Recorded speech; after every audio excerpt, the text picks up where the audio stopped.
1544 milliards de dollars. C'est le montant faramineux qu'ont engrangé Google, Apple, Microsoft et Amazon en 2023, pour un bénéfice net cumulé de 264 milliards de dollars. Alors évidemment, une question nous titille l'esprit, mais comment font ces entreprises pour être aussi riches? Vous pensez sûrement que leur richesse provient de l'innovation ou de leurs avancées technologiques? Eh bien, c'est ce qu'on veut vous faire croire, mais en réalité, ce n'est là qu'une partie de l'histoire. Si vous êtes devenu friand des produits des GAFA, c'est justement parce qu'ils ont mis en place des mécanismes qui fonctionnent tellement bien que vous n'avez pas d'autre choix que de vous faire prendre dans leur maille. Faille du cerveau, algorithme, rétention, dopamine, tout est pensé pour capter votre attention, maximiser votre engagement et vous rendre dépendant. Et le pire, vous participez à leur enrichissement sans même vous en rendre compte. En y regardant de plus près, il se trouve que le secret de la réussite de ces giga-entreprises se cache dans des procédés si subtils qu'il vous est a priori impossible de les dénicher. Parce que oui, l'énorme majorité de la population mondiale n'en saura jamais rien et c'est exactement ce que veulent ces géants de la tech. Heureusement, vous ferez désormais partie de la minorité avertie car dès les secondes qui suivent, vous serez immergé dans les secrets bien gardés des entreprises les plus riches du monde.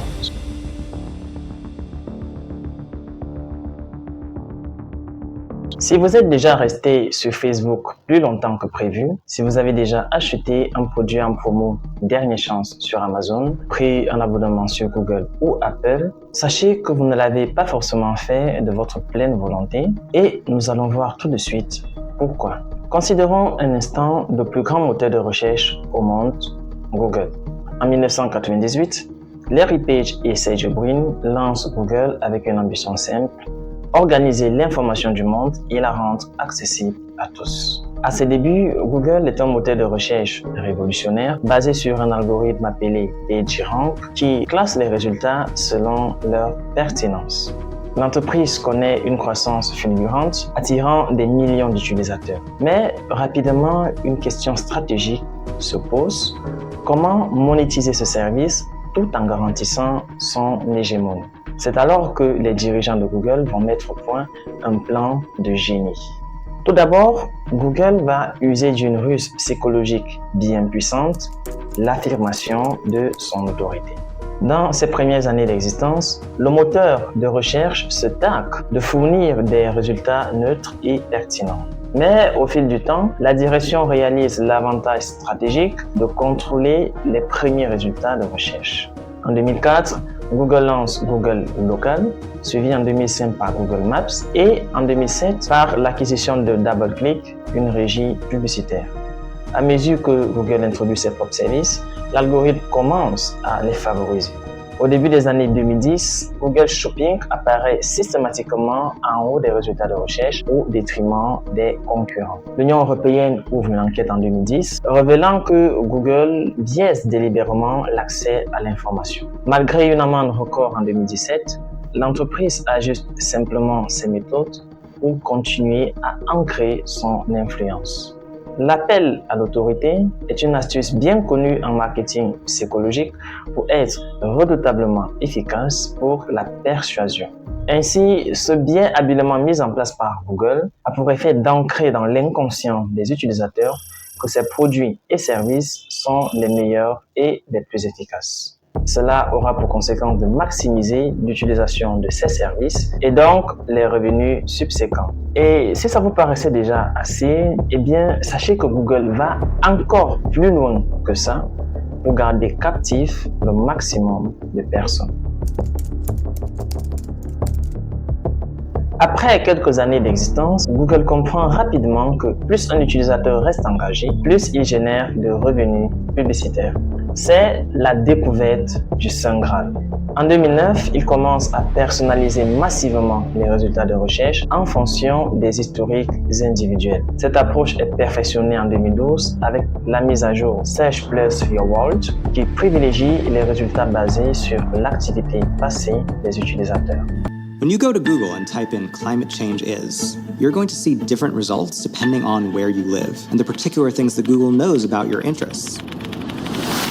That's not by accident, that's a design tech. Le but, garder les internautes enfermés dans une bulle de filtre où ils ne voient que des informations qui renforcent leurs opinions existantes. En 2016, lors de l'élection présidentielle américaine, cette stratégie atteint un point critique.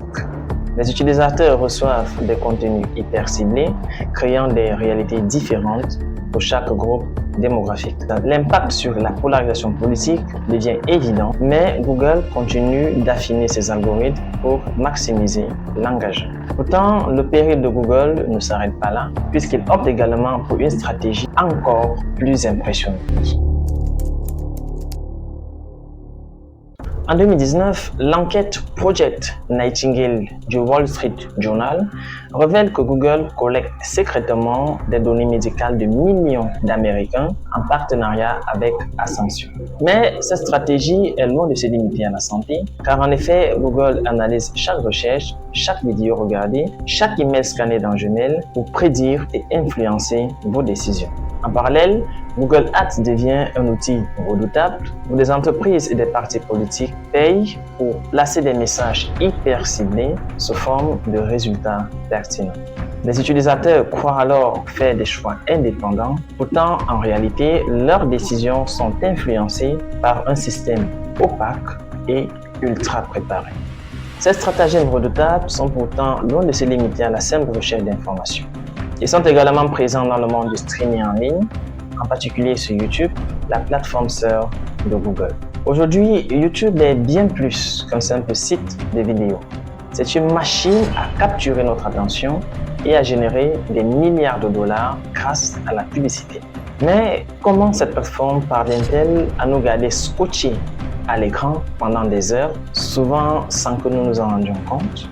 Eh bien, le secret réside encore une fois dans des stratégies psychologiques utilisées par YouTube pour maximiser ses revenus et que vous ne connaissez probablement pas.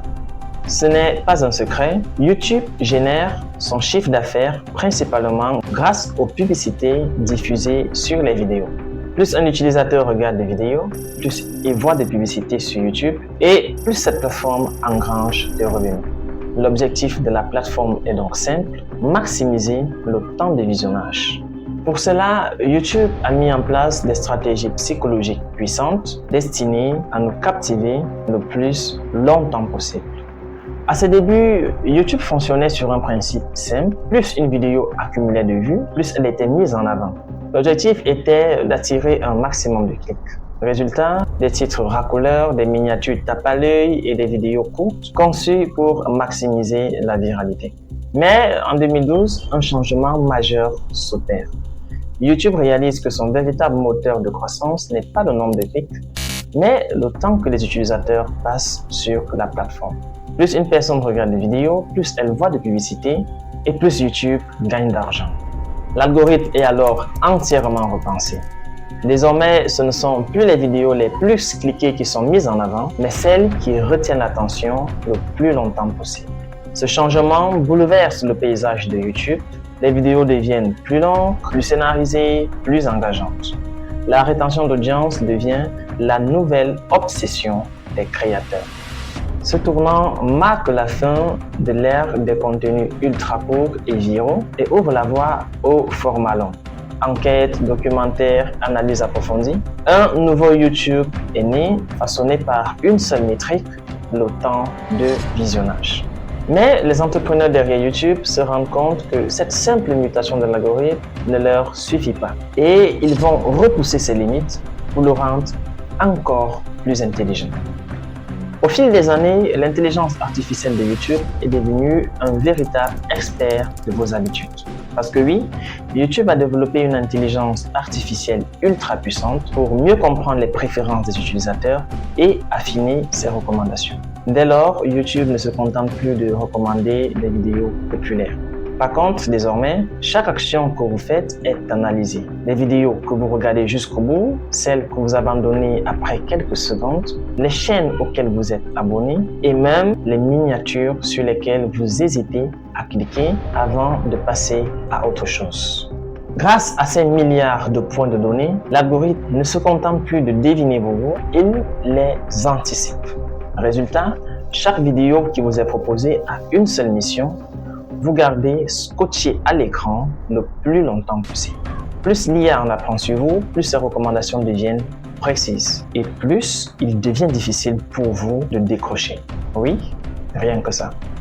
Afin de maximiser encore plus le temps passé sur YouTube, ces dirigeants ont mis en place plusieurs autres mécanismes addictifs. Par exemple, la lecture automatique. Dès qu'une vidéo se termine, une autre démarre automatiquement.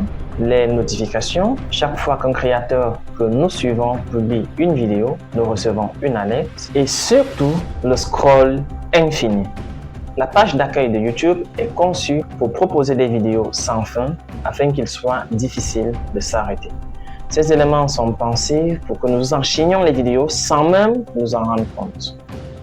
And the best way to get people's attention is to know how someone's mind works. And there's a whole bunch of persuasive techniques that I learned in college at a lab called the Persuasive Technology Lab to get people's attention. A simple example is YouTube. YouTube wants to maximize how much time you spend. And so what do? They autoplay the next video. And let's say that works really well. They're getting a little bit more of people's time. Ce qui devait être une pause rapide sur YouTube peut facilement se transformer en plusieurs heures passées devant l'écran. C'est ainsi que cette plateforme engrange chaque jour plusieurs millions de dollars. Alors, je vous vois venir, puisqu'il s'agissait encore là de Google et de ses plateformes associées, vous vous dites peut-être que l'environnement d'Apple est différent. Eh bien, croyez-moi, vous serez très vite déçus.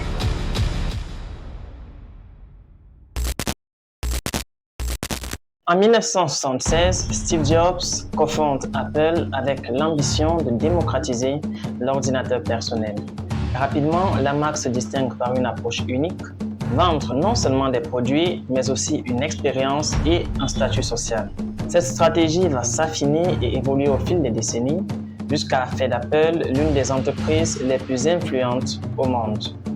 Réputée aujourd'hui pour être l'entreprise la plus valorisée au monde, avec plus de 3 000 milliards de dollars de capitalisation boursière, la même question revient, comment a fait Apple pour obtenir un tel succès? Dès les années 80, Apple comprend quelque chose de si extraordinaire que ça va bouleverser à tout jamais son image de marque. Apple comprend qu'un produit technologique peut aussi être un marqueur social. La publicité emblématique 1984 positionne le Macintosh comme une alternative rebelle face à l'hégémonie d'IBM. Today we celebrate the first glorious anniversary of the Information Purification Directives. We have created for the first time in all history a garden of pure ideology where each worker may bloom, secure from the pests, obeying contradictory laws. Unification of the laws is more powerful a weapon than any fleet or army on earth. We are one people, with one will, one resolve, one cause. Our enemies shall talk themselves to death, and we will bury them with their own confusion. We shall prevail. On January 24th, Apple Computer will introduce Macintosh. And you'll see why 1984 won't be like 1984. Le message passé est clair.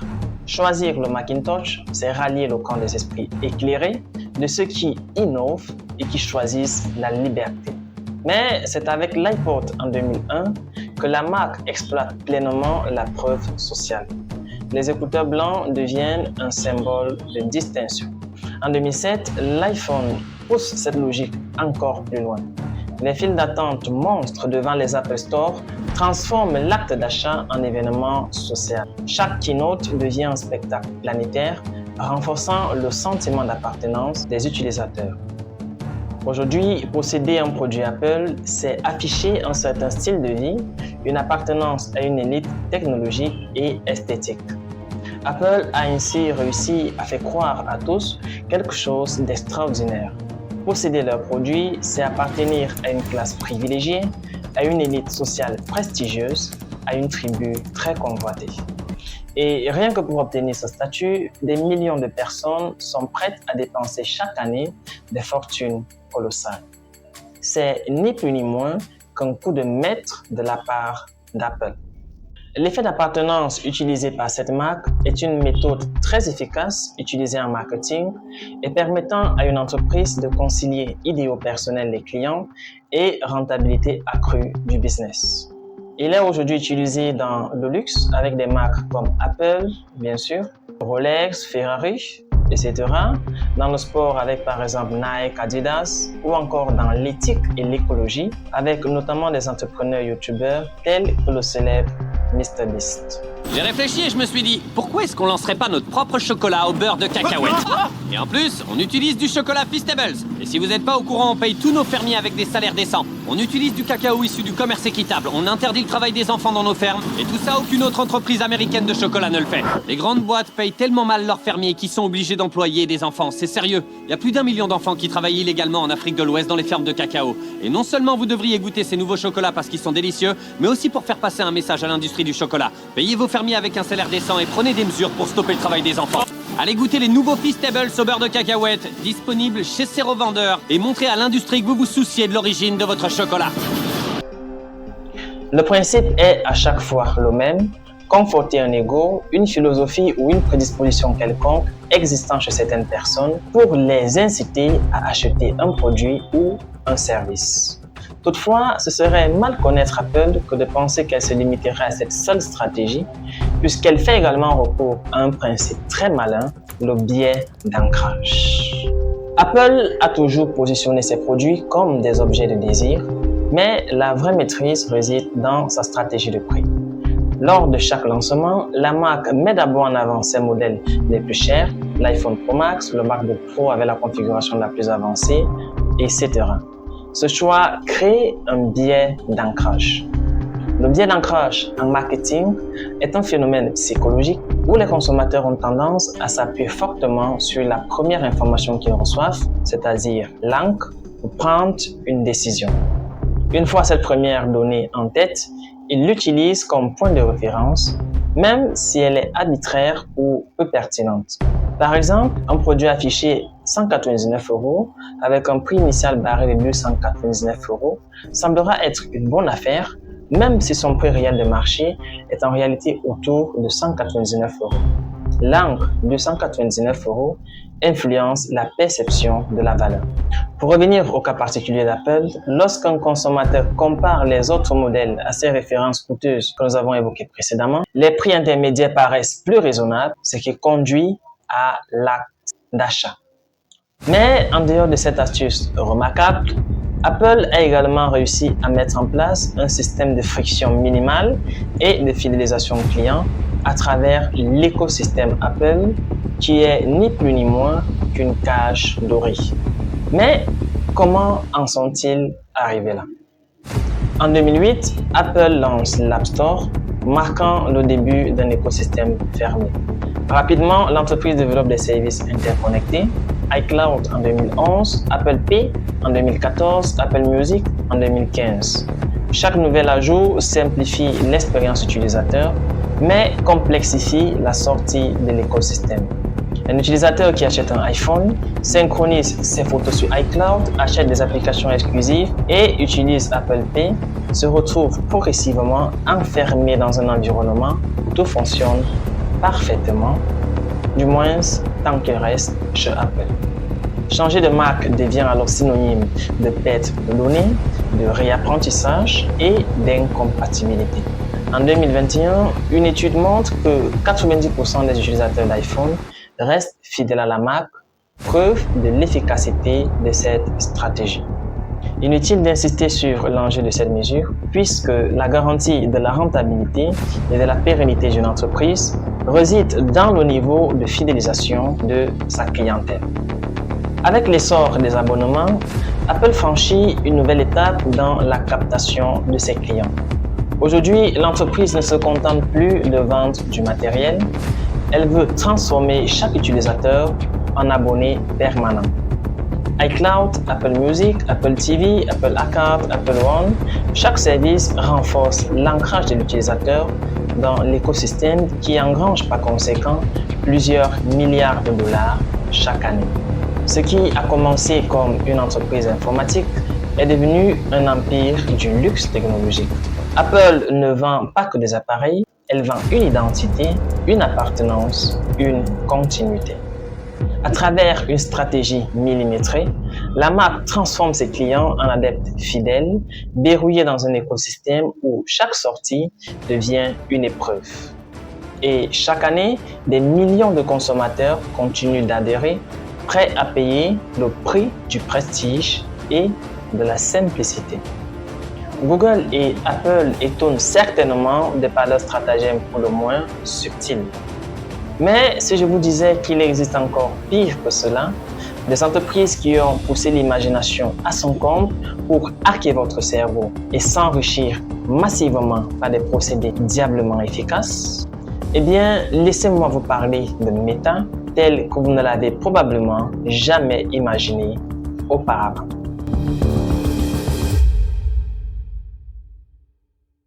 And this is just the structure of being human. To be human means that you are persuadable in every single moment. So knowing this, it turns out that there's this whole playbook of persuasive techniques that actually I learned when I was at the Stanford Persuasive Technology Lab, and that most people in Silicon Valley in the tech industry learned as ways of getting your attention. En 2004, Mark Zuckerberg lance Facebook avec pour objectif de connecter les gens à travers une plateforme sociale révolutionnaire. Ce qui commence comme un simple réseau universitaire devient rapidement un phénomène mondial. Mais à mesure que Facebook grandit, une nouvelle priorité émerge, capter et retenir l'attention des utilisateurs à tout prix. C'est le point de départ d'un système ultra sophistiqué conçu pour exploiter les mécanismes psychologiques humains et maximiser le temps passé sur la plateforme.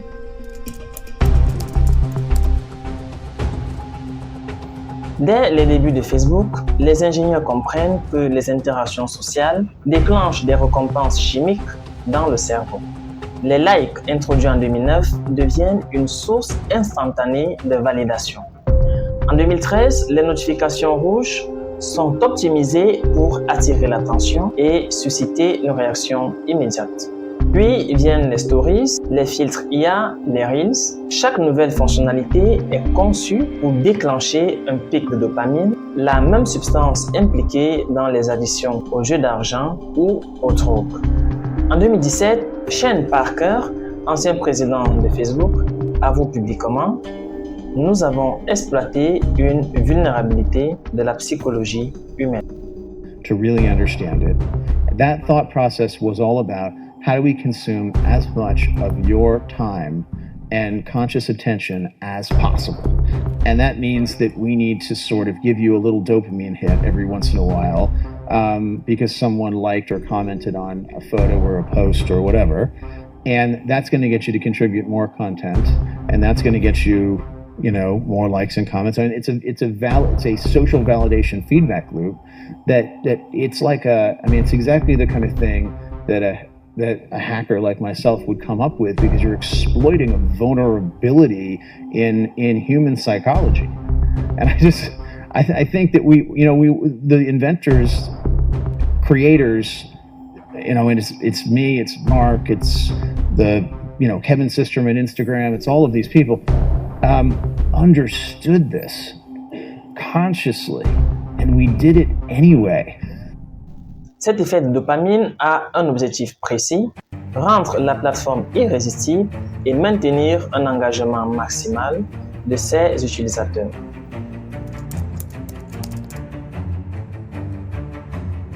Facebook et Instagram fonctionnent sur un principe simple: plus un contenu est populaire, plus il devient visible.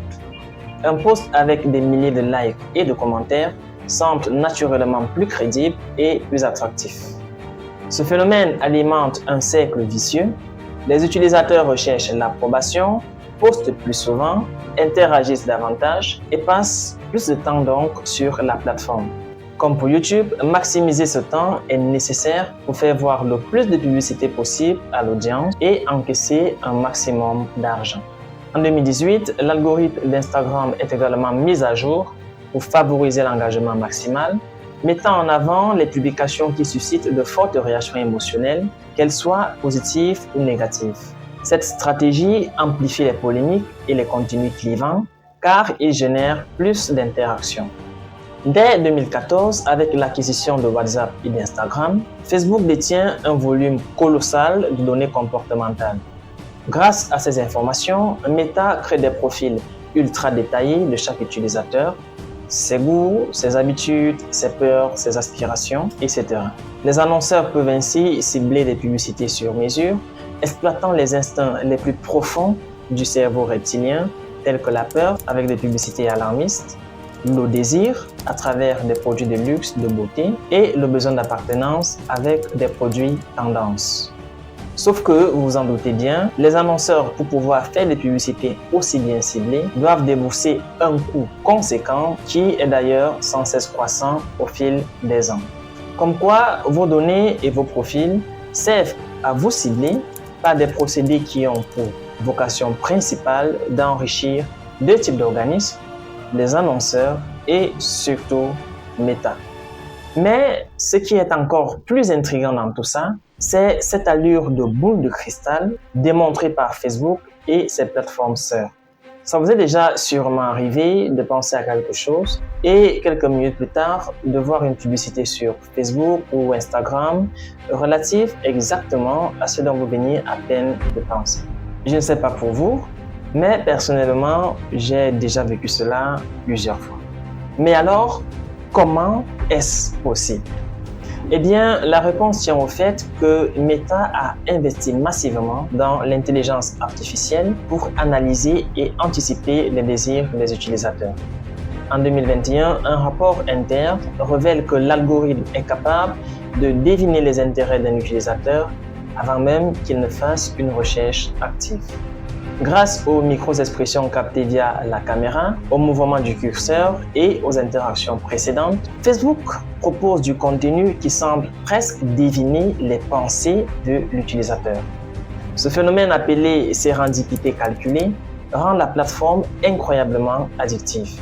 Elle semble toujours savoir ce que l'utilisateur veut voir.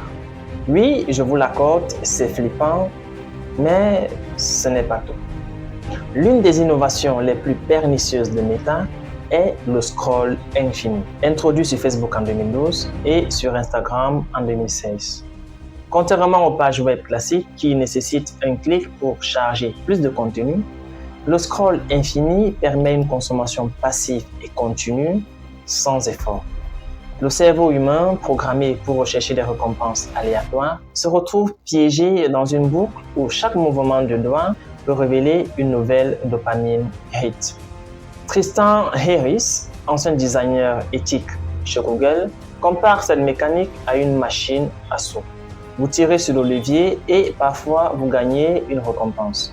Cela suffit à vous garder accro.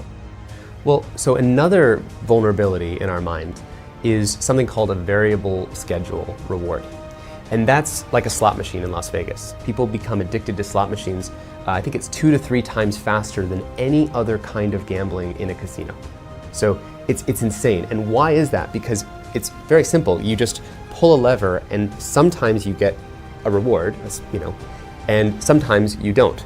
And the more random it is, and the more variable it is, the more addictive it becomes. And the thing is that turns our phone into a slot machine. Because every time we check our phone, we're playing the slot machine to see what did I get, right? Vous l'aurez compris, chaque minute passée sur une application Meta est une opportunité pour elle de vous montrer une publicité. Plus l'utilisateur est engagé, plus il voit d'annonces et, logiquement, plus cette entreprise se fait d'argent. Facebook Ads devient ainsi l'une des plateformes publicitaires les plus puissantes au monde, générant des centaines de milliards de dollars chaque année. Ce qui avait commencé comme un outil de connexion est devenu une gigantesque industrie de l'attention. Meta ne se contente plus de relier les gens, elle les enferme dans un cycle d'addiction où chaque interaction est soigneusement calculée pour maximiser l'engagement et les revenus publicitaires. Derrière les notifications anodines et les posts viraux se cache une stratégie redoutable. Transformer chaque seconde d'attention en profit, quitte à reprogrammer le comportement des utilisateurs à leur insu. Dit comme cela, on pourrait croire que de telles pratiques sont l'apanage de Meta, et pourtant, dans votre quotidien, vous avez recours au service d'une autre entreprise qui n'en est pas très différente et qui vous fait d'ailleurs dépenser bien plus sans même que vous le remarquiez. Et oui, il s'agit bien d'Amazon.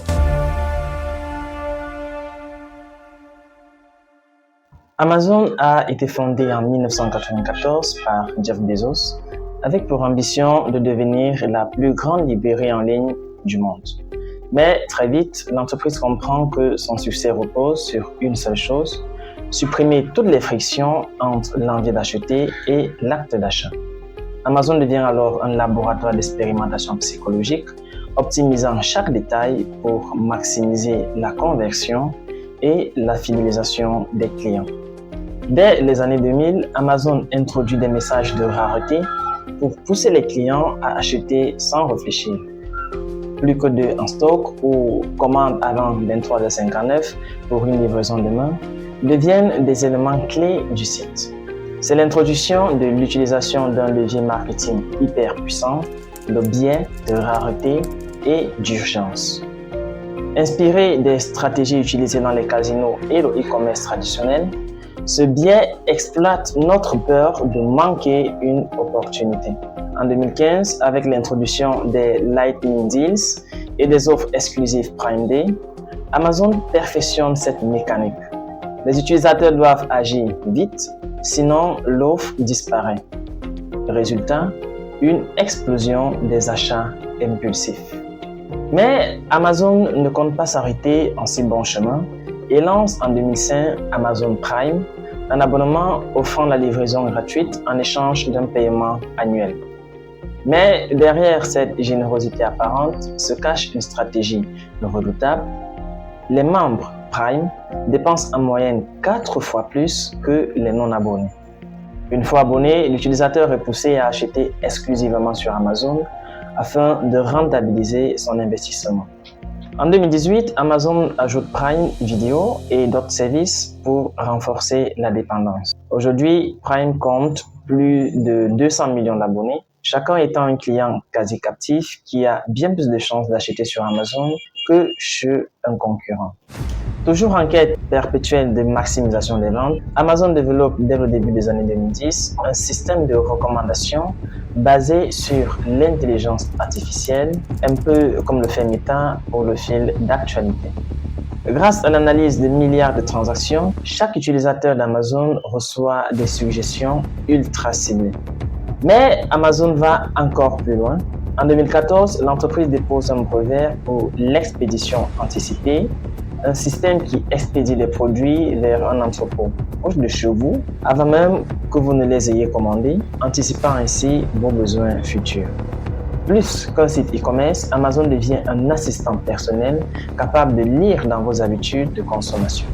Comme autre stratégie, Amazon introduit en 1999 le One Click Purchase, une révolution qui permet d'acheter un produit en un seul clic sans passer par un panier d'achat traditionnel. Cette innovation réduit l'hésitation et empêche l'utilisateur de reconsidérer son choix.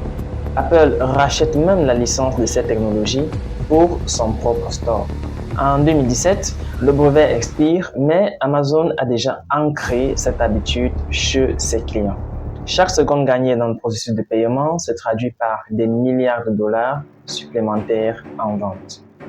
Amazon ne se contente pas de vendre des produits, il construit un écosystème où chaque utilisateur est progressivement enfermé dans une dépendance à la plateforme. Avec Alexa, Amazon cherche même à éliminer l'acte d'achat conscient. L'assistant vocal peut passer des commandes sans que l'utilisateur ait à naviguer sur le site.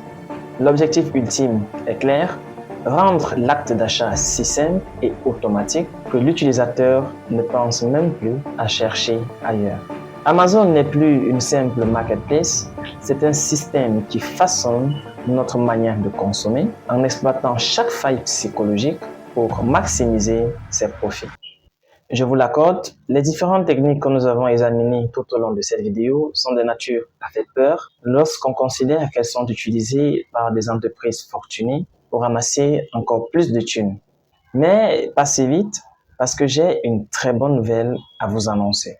Vous avez la possibilité d'utiliser les mêmes techniques que ces géants dans votre propre business, peu importe sa taille et son importance. Évidemment, je ne suis pas en train de dire que vous allez forcément faire des milliards de dollars comme Amazon ou Meta, et ce n'est pas forcément le but à la base. Ce que je vais dire par contre, c'est que vous pouvez vous-même créer, lancer et développer votre propre business, quelle que soit sa nature, et même si vous n'avez ni financement, ni partenaire d'affaires au départ, le tout en utilisant les techniques décrites dans cette vidéo.